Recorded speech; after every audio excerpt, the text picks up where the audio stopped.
शांतिपुर नाम का एक गांव था। उस गांव में बहुत कम लोग रहते थे, लेकिन उन गांव में 99% लोग बहुत ही अमीर थे। बस उस गांव में एक आदमी गरीब था जिसका नाम एस.के. सबीर बॉस था। उसके पापा भी बहुत गरीब थे, इसीलिए उन गांव वालों ने अपने गांव की इज्जत बचाने के लिए एस.के. सबीर के बचपन में ही उनके पापा को मार दिया था। और बहुत सालों से गाँव वाले एस.के. सबीर बॉस को भी मारने की कोशिश कर रहे थे, लेकिन उन गाँव वालों में इतनी हिम्मत नहीं थी कि एस.के. सबीर जैसा बहादुर आदमी को कोई मार सके। एक दिन जब एस.के. सबीर बॉस अपने छोटे से दुकान पर गया हुआ था, तब गांव में हर्ष नाम का एक बहुत ही अमीर आदमी गांव में बैठक लगवाया और बोला, दोस्तों, हमारा गांव बरमूडा देश में सबसे अमीर गांव है। सभी लोग हमारी इज्जत करते हैं, लेकिन एस.के. सबीर बॉस की वजह से हमारा नाम बदनाम हो रहा है। सब लोग हमारे गांव पे अब हंस रहे हैं, इसीलिए हमको किसी तरह एस.के. सबीर बॉस को मारना ही होगा। तभी अमित नाम का एक आदमी बैठक में बोला, क्यों नहीं हम लोग एस.के. सबीर बॉस की झोपड़ी तोड़ दें। जब उसका घर ही नहीं रहेगा तो वो अपने आप ये गांव छोड़ के भाग जाएगा। हर्ष ने बोला, तूने बहुत ही अच्छा प्लान बनाया है। जब रात को एस.के. सबीर बॉस अपना काम खत्म करके अपने घर लौटा तो उसने देखा कि उसका घर वहां पे था ही नहीं। उसका दिल टूट गया। वो समझ गया कि ये सब गांव वालों ने किया है। उसने सभी गांव वालों को बोला, तुम लोग को अपने पैसों का घमंड है, याद रखना किसी न किसी दिन तुम्हें भी कोई लूट लेगा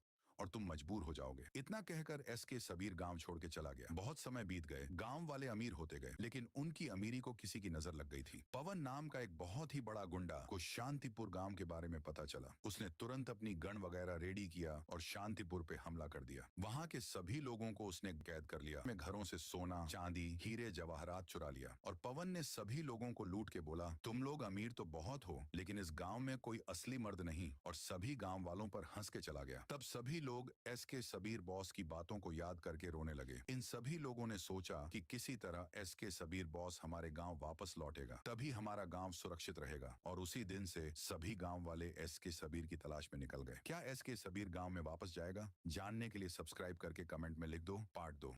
शांत